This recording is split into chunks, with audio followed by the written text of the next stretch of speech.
저의 부모님은 충청북도 영동군이 고향이십니다. 당시에 충청도에 금광이 많아서 금을 캐는 사람들이 많았다고 들었습니다. 큰아버지가 한국에 계시는데 제가 2017년에 한국에 들어온 이후 아직 뵙지는 못했습니다. 한국에 들어오게 된 계기는 집안일로 가족들과 같이 이주를 하였습니다. 처음에 와서 생활이 어려웠는데 중국에서는 해본 적이 없는 건축 현장에서 일을 하다 보니 힘이 많이 들었습니다. 육체적으로 힘든 것도 있었지만 중국 교포가 외국인이라고 하면서 차별을 하는 것에서 많이 스트레스를 받았습니다. 그럴 때마다 기분도 안 좋고 중국 같으면 혼을 내줄 텐데 라는 생각을 해보기도 합니다. 저는 흑룡강성의 하얼빈에서 태어나서 성장했는데 어린 시절 군인들이 차를 타고 환영 인파 속에 지나가는 것을 친구들 3명과 같이 구경을 하다가 군 장교 중 한 명이 말을 걸며 군대에 가보고 싶냐고 묻고는 집 주소를 받아서 갔습니다. 당시에 8살 때부터 다닌 체육학교 인연으로 군대에 가서도 체육활동을 계속하게 되었는데 15살 때부터 31살까지 군복무를 하게 됩니다. 중국에서는 친구를 잘 사귀면 영원토록 관계가 지속이 됩니다. 운동 실력이 좋은 저는 나이가 많은 동기들보다 실력이 좋아서 군생활을 편하게 하면서 다른 동기들을 많이 챙겨주게 되며 동기들과 좋은 관계를 형성하게 됩니다. 군대를 나오게 되면서 공무원으로 일을 하게 됩니다.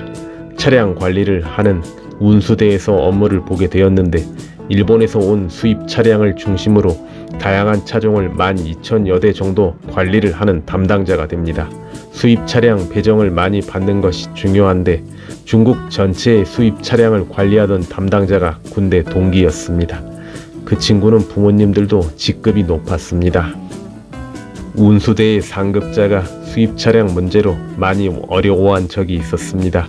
그러다가 제 친구가 전체 수입 차량을 관리하는 담당자라는 사실을 알게 되었습니다. 저에게 함께 그 친구를 만나러 가자고 하면서 비행기를 타고 함께 그 친구가 일하는 곳으로 가게 됩니다. 공항에 도착하니 예전에 군대 동기인 친구들이 차를 4대나 끌고 나와서 공항에서 저를 마중을 나왔습니다. 제 상급자도 옆에 있었는데 많이 어색해했던 것을 지금도 기억합니다. 친구들을 만나서 같이 식당에 가서 오랜만에 옛날 이야기들을 하며 회포를 푸는데 함께 있던 저의 상급자가 차량 이야기를 빨리 해서 잘 처리를 하라고 계속 요청을 해서 제가 수입 차량 담당 친구에게 단도직입적으로 얘기를 하면서 배정해 줄 수 있는 차량보다 5배를 많이 달라고 하니 한참을 생각하다가 승낙을 받았습니다. 친구들 덕분에 수입 차량 문제를 잘 해결을 하게 되니 직장에서 저에 대한 대우가 더 좋아졌습니다. 저는 회사에서 같이 일하는 사람들의 인성을 중시했는데 후임자 중 한 명이 출장비를 너무 과도하게 요청을 한 적이 있어서 사실관계를 확인을 하고 혼을 내준 적이 있었습니다. 그 사람의 부모님은 높은 직급을 가지고 있는 사람이었는데 처음에 아들의 말만 듣고 제게 항의를 하다가 나중에 상황을 이해한 후에는 제게 부탁을 하면서 계속 자기 아들이 일을 할 수 있게 해달라고 부탁을 한 적도 있었습니다. 제 아내는 제가 군생활을 할 때 만나게 되었습니다. 제가 군생활을 3년차 하던 때에 기차를 타고 가는데 저보다 1살 어린 그녀를 만나게 되었는데 우연인지 인연인지 기차를 타고 올 때도 또 만나게 되었습니다. 그게 인연이 되어서 계속 만나자가 결혼을 하게 되었습니다. 당시 군대에서는 일찍 결혼을 못하게 해서 31살이 되어서야 결혼을 하게 되었습니다.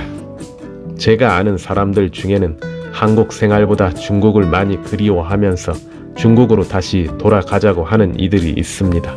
지금은 한국 생활에 많이 적응이 되고 가족들이 모두 여기에 살고 있으니 이제는 중국으로 갈 생각을 하지 않습니다. 부모님들이 태어나신 곳에서 저희도 한국인으로 잘 살아가고 있습니다.